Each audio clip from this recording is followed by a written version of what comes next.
Hello प्यारे मित्रों, स्वागत है आप सभी का हमारे यूट्यूब चैनल अनूप स्टडी में। दोस्तों आज की वीडियो में हम लोग मॉडल पेपर 2018 के पार्ट 3 को सॉल्व करेंगे। ठीक है, पार्ट 3 चलेगा इसमें, और इसमें जो 10 क्वेश्चन बचे हुए हैं इसमें सारे कंप्लीट हो जाएंगे। ठीक है, तो चलिएगा, हमें स्टार्ट करना है 21 नंबर क्वेश्चन से। ठीक है, 20 तक तो पिछले पार्ट में हुआ है, सेकेंड पार्ट में और फर्स्ट पार्ट में 10, यानी 10-10 का चलता है हर एक पार्ट।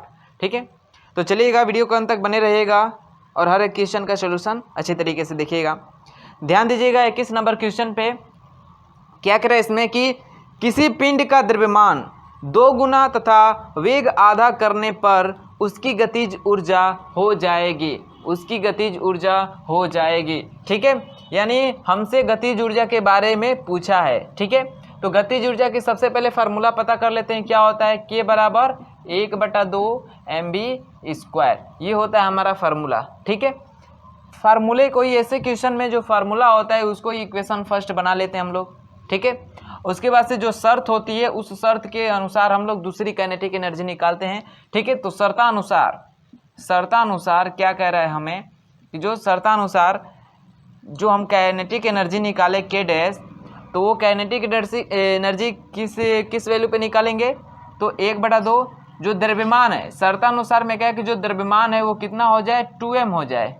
ठीक है, यानी जो m डैश है वो 2m हो जाए और जो v डैश है वो क्या हो जाए? 1/2v हो जाए। ठीक है, 1 यानी जो पहले वेग है उसका आधा हो जाए और जो द्रव्यमान है वो जो पहले द्रव्यमान है उसका 2 गुना हो जाए। ठीक है, तो k डैश बराबर फार्मूला बनेगा ना, m डैश v डैश का स्क्वायर बनेगा। तो इसी फार्मूले में रखेंगे तो k डैश बराबर क्या आ जाएगा? 1/2 m डैश की जगह पे 2m, और कह रहा है ना वेग को आधा कर दे, तो v डैश बराबर 1/2v है, तो v डैश बराबर 1/2v और इसका होल स्क्वायर होगा जी। अब इसको सॉल्व करिए तो क्या हो जाएगा? k डैश बराबर 1/2 2m। ठीक है, और इसका करेंगे स्क्वायर तो क्या हो जाएगा? v²/4 हो जाएगा, v²/4 हो जाएगा। ठीक है, अब देखिए, अब यहाँ से 2 एकम 2 और 2 दूना के 4 कटा दीजिए 2 बार में। ठीक है, तो इस फार्मूले को हम लिख सकते हैं कि k डैश बराबर, देखिए 1/2 लिखिए, 1/2।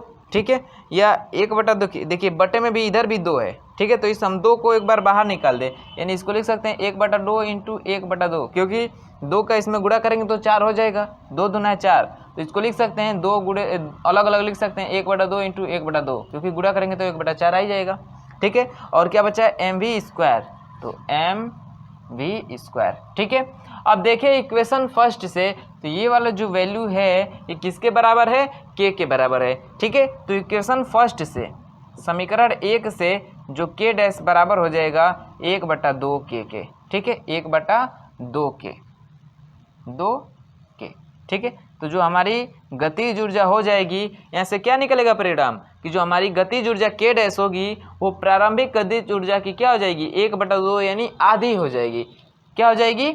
आधी हो जाएगी। ठीक है, तो यहाँ से जो परिणाम निकल के आएगा, परिणाम वो क्या निकल के आ जाएगा कि जो k डैश होगी वो क्या हो जाएगी? आधी हो जाएगी। ठीक है, यानी जो प्रारंभिक गतिज ऊर्जा है उसका 1/2 यानी आधा हो जाएगा। क्या हो जाएगा? आधा हो जाए। बात समझ में आई होगी। ठीक है, तो ऑप्शन की बात करते हैं तो कौन सा करेक्ट हो जाएगा? कारण उसकी गतिज हो जाएगी क्या? आधी, 1/4, 2 गुनी या अपरिवर्तित। तो आधी दिया है ना ऑप्शन नंबर ए में, यानी जो 21 है उसका ऑप्शन नंबर ए क्या है? इसका करेक्ट है। ए क्या है? इसका करेक्ट है। बात समझ में आई होगी। ठीक है, फार्मूले पे ही था, फार्मूला को इक्वेशन फर्स्ट बना लेंगे। जब भी ऐसी क्वेश्चन करता है कि उसके द्रव्यमान को इतना, ये जब बल का फार्मूला लेके कभी द्रव्यमान को 2 गुना कर दे, त्वरण को आधा कर दे, तो जो उसका फार्मूला होता है उसको फर्स्ट इक्वेशन बना लेते हैं, फिर शर्तानुसार, ठीक है, k डैश या समझिए k1 मान लेते हैं, k2 जो भी मानना हो मान के निकाल के यहाँ से जो परिणाम निकल के आए उसके अनुसार हम लोग ऑप्शन को देख के टिक कर लेंगे। ठीक है, चलिएगा नेक्स्ट सवाल की बात करते हैं 22 नंबर क्वेश्चन की। ठीक है, 22 नंबर क्वेश्चन क्या कर रहा है इसमें? कह रहा है कि विद्युत सेल स्रोत होता है, जो विद्युत सेल होता है हमारा, विद्युत सेल वो किसका स्रोत होता है? तो विद्युत सेल से हम क्या प्राप्त करते हैं जी? जो विद्युत सेल होता है उससे क्या प्राप्त करते हैं? ठीक है, ये है हमारा विद्युत सेल, माइनस ये समझिए प्लस है, तो इससे हम क्या प्राप्त करते हैं? इसमें जो रासायनिक विद्युत सेल किसे कहते हैं? तो ऐसा सेल जिसमें जो मतलब विद्युत सेल एक ऐसा युक्ति है जो रासायनिक ऊर्जा को विद्युत ऊर्जा में कन्वर्ट करता है। ठीक है, तो इसमें रसायन भरा होता है, उस रसायन से हम विद्युत धारा प्राप्त करते, विद्युत प्राप्त करते हैं। तो जो विद्युत सेल है वो किसका स्रोत हो जाएगा? विद्युत धारा का। तो विद्युत सेल किसका स्रोत हो जाएगा? विद्युत धारा का स्रोत है। ठीक है, विद्युत सेल जो है विद्युत धारा का स्रोत है। ठीक है, विद्युत धारा का स्रोत है, कह सकते हैं ना कि इससे हम क्या करते हैं? विद्युत धारा प्राप्त करते हैं। जब इसमें हम कोई तार जोड़ के या इसमें कोई बल्ब लगा देंगे तो बल्ब क्या हो जाता है? ग्लो कर जाता है। बल्ब क्या कर जाता है? ग्लो कर जाता है। इसका मतलब इसमें क्या होगी? धारा प्रवाहित होगी, धारा प्रवाहित होगी, तभी तो जलेगा। ठीक है, तो जो विद्युत सेल होता है ये किसका स्रोत होता है? विद्युत धारा का। तो ऑप्शन दिया है विद्युत धारा का, ऑप्शन नंबर ए में ही दिया है। तो 22 का भी ऑप्शन नंबर कौन सा करेक्ट हो जाएगा? ऑप्शन नंबर ए करेक्ट हो जाएगा। बात समझ में आई होगी। ठीक है, चलिएगा 23 नंबर क्वेश्चन देखते हैं। 23 नंबर क्या करें इसमें कि जो फ्यूज तार का गलनांक है वो कैसा होता है? उच्च होता है, निम्न होता है, परिवर्तनशील होता है, या इनमें से कोई नहीं? फ्यूज तार, ठीक है, जो हमारा फ्यूज तार होता है, फ्यूज तार, उसका जो गलनांक होता है, इसका जो गलनांक होता है, गलनांक वो कैसा होता है? ठीक है, तो सबसे पहली बात, जो फ्यूज तार है किस सिद्धांत पे कार्य करता है? तो विद्युत धारा के ऊष्मीय प्रभाव पे, विद्युत धारा के ऊष्मीय प्रभाव पे। ठीक है, ऊष्मीय प्रभाव पे, विद्युत धारा के ऊष्मीय प्रभाव पे, यानी विद्युत धारा से ऊष्मा उत्पन्न होता है। ठीक है, तो उसी पे आधारित है जो हमारा फ्यूज तार। पड़े होंगे मैं आपका फ्यूज तार हो गया, ठीक है, प्रेस हो गया, हीटर हो गया, ये किस पे कार्य करते हैं? रूम हीटर हो गया, किस पे कार्य करते हैं? तो विद्युत धारा के ऊष्मीय प्रभाव पे। ठीक है, तो देखिए फ्यूज तार का जो गलनांक होता है सबको पता है क्या होता है? कम होता है या निम्न होता है। कम या उसी को कहते हैं निम्न कहते हैं। ठीक है, कम या निम्न। क्यों रखा जाता है फ्यूज तार का गलनांक कम या निम्न? ठीक है, क्योंकि भाई देखिए हमारे घरों में कैसी सप्लाई आती है? कितने वोल्ट की? 220 वोल्ट की। ठीक है, तो जो 220 वोल्ट पे जो विद्युत धारा का उसमें प्रभाव जितना होगा उतना को ये सहन कर सकता है, ऐसा फ्यूज तार का गलनांक बनाया जाता है। ठीक है, कितना को सहन कर सकता है, उससे मशीनें भी उतना ही पे कार्य करती हैं। और उससे ज़्यादा वोल्टेज आ गया तो क्या होता है? उसमें विद्युत धारा का उसमें प्रभाव का मान बढ़ेगा, और जैसे बढ़ेगा तो ऊष्मा का मान बढ़ेगा, जिससे क्या होगा? अब इसका तो गलनांक पार हो जाएगा ना, पार हो जाएगा। अब पार हो जाएगा तो फ्यूज तार क्या होगा? गल के टूट जाएगा, जिससे धारा का प्रवाह बंद हो जाता है। और धारा का प्रवाह बंद हो जाता है तो जितने भी इंस्ट्रूमेंट लगे होते हैं वो जलने से बच जाते हैं, इसलिए लगाया जाता है। ठीक है, तो जो फ्यूज तार का जो गलनांक रखा जाता है वो कम रखा जाता है, निम्न रखा जाता है। ठीक है, क्यों? क्योंकि जब ज़्यादा वोल्टेज आए, ठीक है, तो उसके विद्युत उसमें मान को ये झेल ना सके और पहले ही टूट जाए, जिससे हमारे जितने भी इंस्ट्रूमेंट लगे हो वो जलने से बच जाए। ठीक है, तो जो हमारा गलनांक होता है फ्यूज तार का वो क्या होता है? निम्न होता है, कम होता है। ठीक है, तो इसका ऑप्शन नंबर कौन सा करेक्ट हो जाएगा? 23 का ऑप्शन नंबर बी करेक्ट हो जाएगा। ठीक है, इसका ऑप्शन नंबर बी करेक्ट हो जाएगा। बात समझ में आई होगी दोस्तों।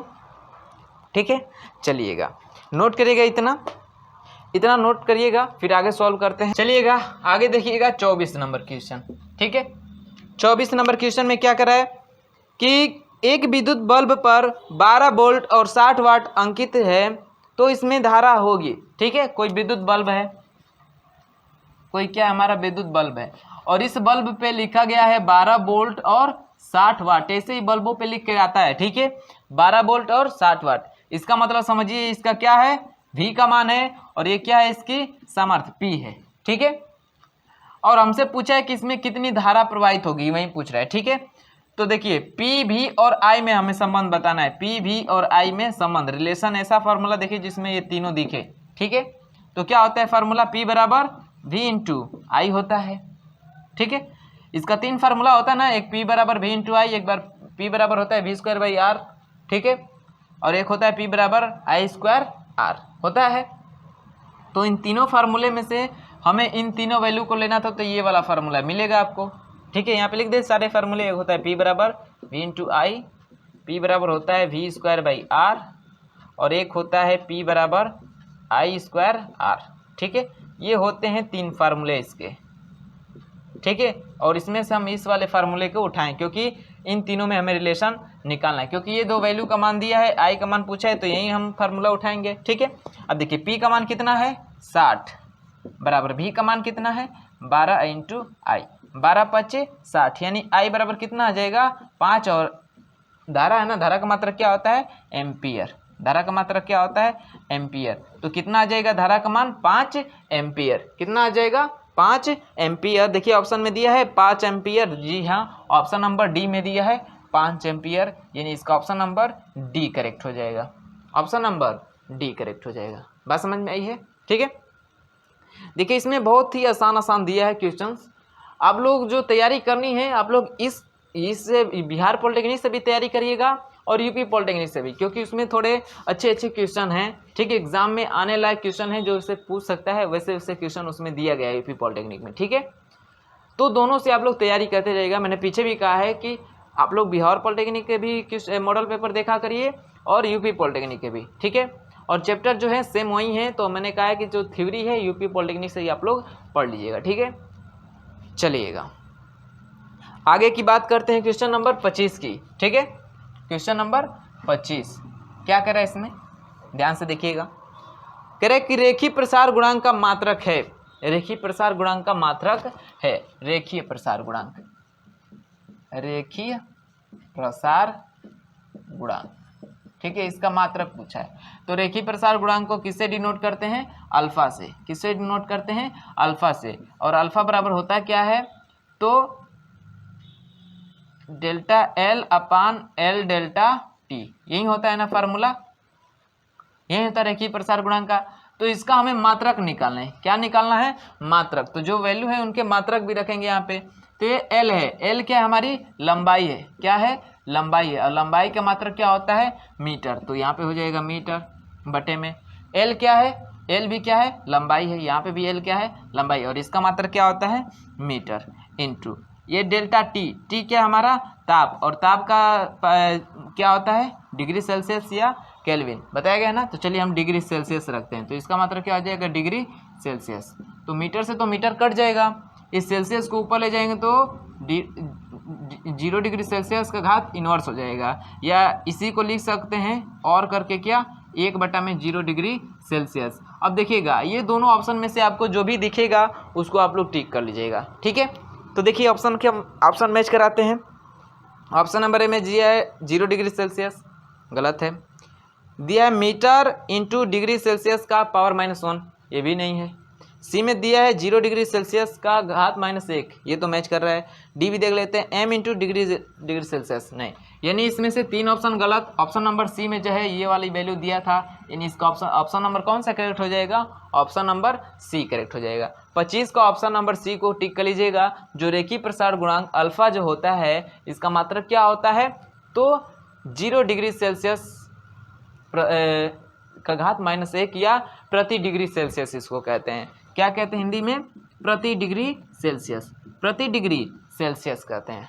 ठीक है, चलिएगा रेखीय प्रसार गुणांक, आयतन प्रसार गुणांक, और एक क्या आता है क्षेत्रीय प्रसार गुणांक, सबका जो मात्रक होता है सेम ही होता है, यही होता है, क्योंकि भाई ये वैल्यू ऊपर ही होती है। आयतन प्रसार गुणांक में क्या होगा delta V upon V into delta T, तो फिर वी से वी कैंसिल हो जाएगा, डेल्टा टी ही बचेगा। क्षेत्रीय प्रसार में delta A upon L delta T, ए से ए कैंसिल हो जाएगा डेल्टा टी। तीनों का ही मात्रक क्या होता है प्रति डिग्री सेल्सियस या सेल्सियस डिग्री सेल्सियस का घात -1, यही होता है। ठीक है, चलिएगा आगे बात करते हैं 26 नंबर क्वेश्चन की। 26 नंबर क्वेश्चन की ऑप्शनल है। क्या कह रहा है कि निम्नलिखित में से प्रकाश की कौन सी परिघटना इंद्रधनुष के बनने में सम्मिलित है। इंद्रधनुष, ठीक है, इंद्रधनुष बनाना है। इंद्रधनुष कब बनता है भाई, तो सबसे पहले इंद्रधनुष बनने के लिए तो सबसे पहले प्रकाश में सबसे पहले कौन सा गुण होना चाहिए कि इसमें विक्षेपण होना चाहिए, विक्षेपण, क्योंकि विक्षेपण होगा तभी तो 7 रंग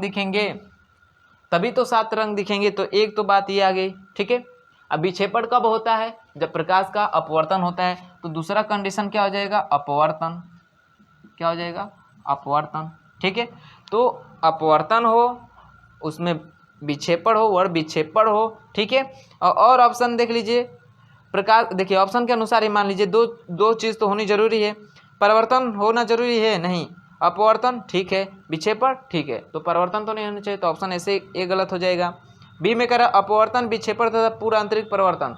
पूर्ण आंतरिक परिवर्तन में क्या होगा भाई, जैसे हीरा में पूर्ण आंतरिक परिवर्तन होता है तो उसी में आपका चक्कर लगाने लगेगी, प्रकाश बाहर निकलेगा, नहीं तो इंद्रधनुष बनेगा, नहीं तो बी ऑप्शन भी रॉन्ग हो गया।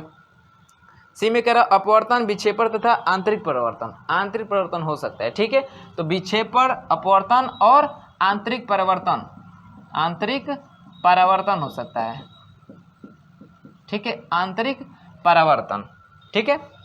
और डी में कह रहा विक्षेपण, प्रकीर्णन तथा पूर्ण आंतरिक परिवर्तन। देखिए पूर्ण आंतरिक परिवर्तन इसमें भी आ गया, तो ऐसे ही गलत हो गया, यानी ऑप्शन 3 तो गलत, तो ऑप्शन नंबर सी ही तो बच रहा है, विक्षेपण, अपवर्तन और आंतरिक परिवर्तन। ये जो तीनों सम्मिलित होंगे तो हमारा इंद्रधनुष बनता है, और इंद्रधनुष सदैव ही सूर्य के विपरीत दिशा में बनता है, ठीक है।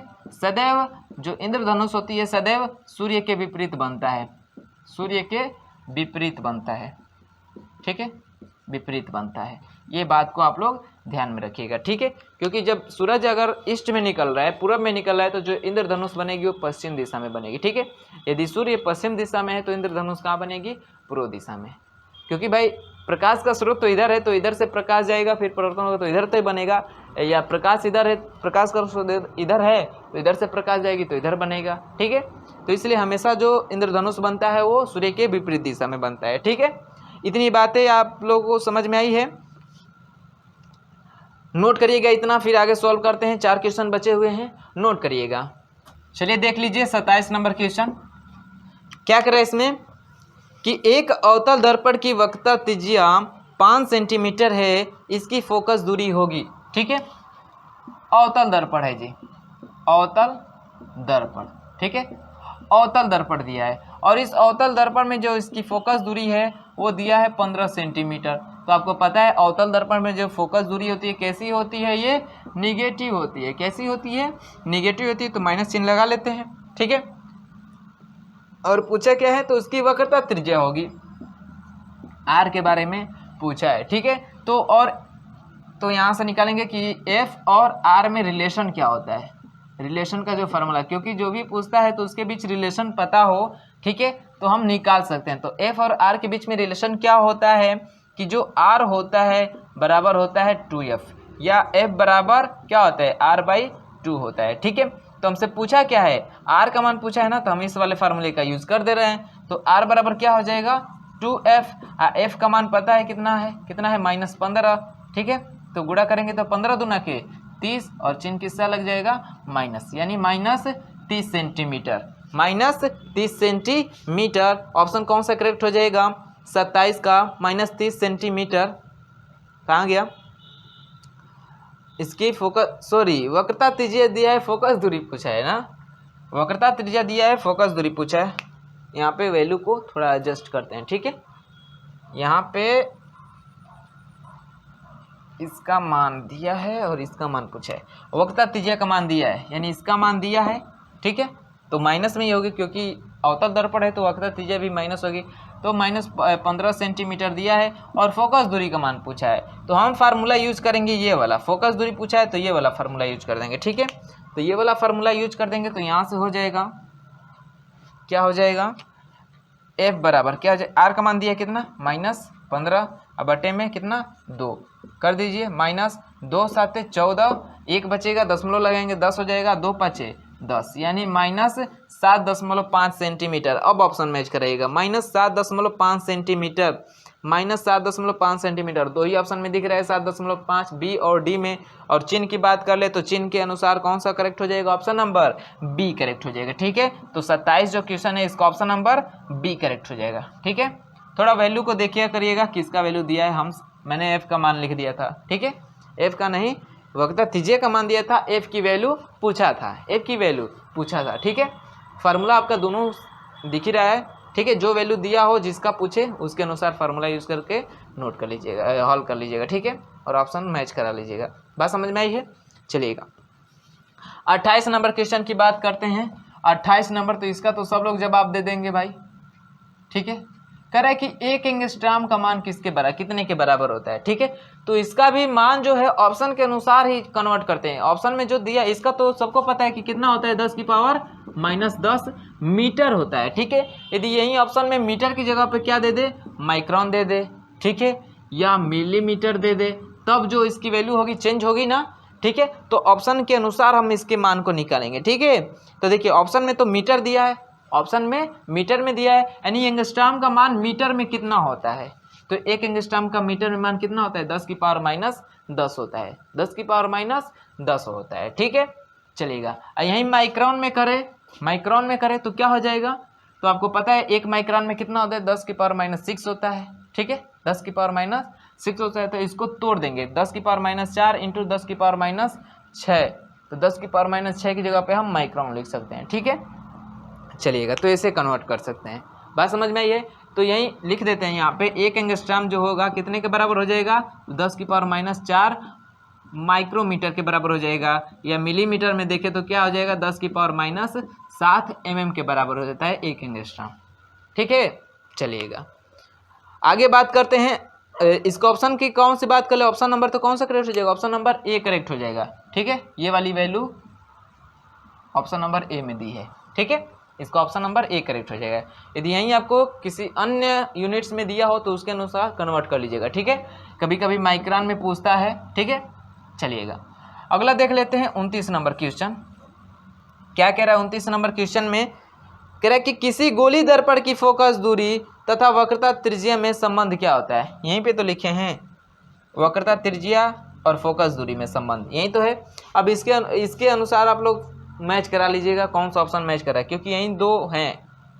ठीक है, यहीं दो है, अब इसी दो को मैच कराइए। देखिए a बराबर r/2 ऑप्शन नंबर ए में दिया है, a बराबर r/2, ये वाला तो मैच कर ही रहा है, तो ऑप्शन नंबर ऐसे ही पहले ही ऑप्शन नंबर ए मैच कर गया। ठीक है, r बराबर f/2, r बराबर f/2 होता है, नहीं, ऑप्शन नंबर बी गलत हो गया। a बराबर 2r होता है, नहीं, r बराबर 2f होता है। ठीक है, ये भी गलत हो गया, अरे बराबर होता नहीं है, यानी हमारा ऑप्शन नंबर ए मैच किया है इस वाले फार्मूले से। ठीक है, तो 29 नंबर क्वेश्चन में कह रहा है क्या क्या पूछा था, r और f में संबंध, जो कि वहीं पे लिखा गया है, और ऑप्शन नंबर a बराबर r/2 जो है आपका ऑप्शन नंबर ए में दिया है, तो इसका ऑप्शन नंबर कौन सा करेक्ट हो जाएगा, ऑप्शन नंबर ए करेक्ट हो जाएगा। बात समझ में आई होगी दोस्तों। चलिएगा लास्ट क्वेश्चन देखते हैं, 30 number question. 30 number question last question होगा इस मॉडल पेपर का। ठीक है, कह रहा है कि सौर सेल सौर ऊर्जा को किस ऊर्जा में रूपांतरित करता है। बिल्कुल सिंपल सा है, सौर सेल। ठीक है, सौर सेल देखे होंगे, सोलर पैनल जो लगे होते हैं छतों पे लगाए जाते हैं। ठीक है, ऐसे ऐसे रहता है, किसके बने होते हैं, सिलिकॉन के बने होते हैं। ठीक है, और जब इस पे सूर्य की किरणें पड़ती हैं, या मान लेते हैं सूर्य है हमारा, ठीक है, तो जब इस पे सूर्य की किरणें पड़ती हैं तो ये क्या होता है, इसमें हीट उत्पन्न होता है। ठीक है, और हीट के कारण इसमें जो होते हैं इलेक्ट्रॉन वो जंप करके भागना शुरू करते हैं, वो ज़्यादा एनर्जी लेके अब भागना शुरू कर देते हैं। ठीक है, और इसी में लगा रहता है, ऐसे तार लगाए रहते हैं, निकाले रहते हैं दो तार, और जब इसमें आप लोड किसी को जोड़ेंगे ना तो क्या हो जाएगा, लोड, इसमें धारा प्रवाहित होगी और ये क्या होने लगेगा, जलने लगेगा। ठीक है, तो जो सौर सेल है इसके कारण हम क्या प्राप्त करते हैं, विद्युत ऊर्जा प्राप्त करते हैं। क्या प्राप्त करते हैं, विद्युत ऊर्जा प्राप्त करते हैं। ठीक है, गतिज ऊर्जा, तापीय ऊर्जा, यांत्रिक ऊर्जा, विद्युत ऊर्जा, क्या प्राप्त करते हैं, विद्युत ऊर्जा प्राप्त करते हैं। ठीक है, तो ऑप्शन नंबर कौन सा करेक्ट हो जाएगा इसका, 30 का ऑप्शन नंबर ए करेक्ट हो जाएगा।